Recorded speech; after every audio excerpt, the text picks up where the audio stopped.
ناظرین، ایک انتہائی اہم مسئلہ اونٹ، گائے، بیل، بھینس وغیرہ بڑی قربانی جو بڑے جانور ہیں ان میں شرکا کتنے افراد حصہ قربانی میں لے سکتے ہیں؟ تو صاحب بار شریعت لکھتے ہیں کہ بڑی قربانی کے اندر زیادہ سے زیادہ 7 افراد شرکت کر سکتے ہیں اور کم سے کم کی کوئی تعداد متعین نہیں۔ البتہ 7 افراد سے زیادہ بڑی قربانی کے اندر، بڑے جانور کے اندر لوگ شریک نہیں ہو سکتے، یعنی ایسا نہیں کہ کسی بھی فرد کا حصہ 7 میں سے کم ہو، یعنی 8 افراد شرکت نہیں کر سکتے۔ مثلا اس کو یوں سمجھ لیجئے کہ 2 بندے مل کر ایک حصہ خرید نہیں سکتے۔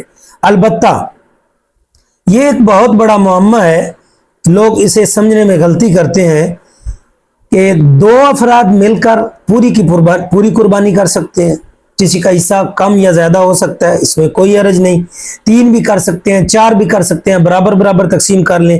اگر کوئی حصے کرتا ہے، حصے متعین کرتا ہے، تو حصے متعین کر کے 7 حصے تقسیم بھی کیے جا سکتے ہیں۔ مثلا کوئی کہتا ہے میں 5 حصے خریدوں گا، پھر ایک جو بندہ ہے وہ 2 لے لیتا ہے، یا برابر برابر پیسے تقسیم کر کے 2 افراد پوری کی پوری قربانی کر سکتے ہیں۔ پھر انہیں برابر برابر گوشت بھی وزن کر کے 2 بندوں کو 2 حصوں پر تقسیم کر کے دیا جاتا ہے، نہ کہ پھر انہیں پہلے 7 حصے کیے جائیں اور پھر اسے برابر برابر تقسیم، ایسا نہیں ہوگا۔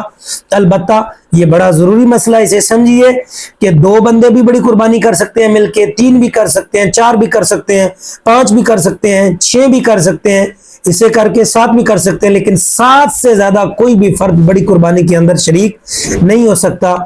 اللہ رب العزت ہمیں سمجھنے کی توفیق عطا فرمائے۔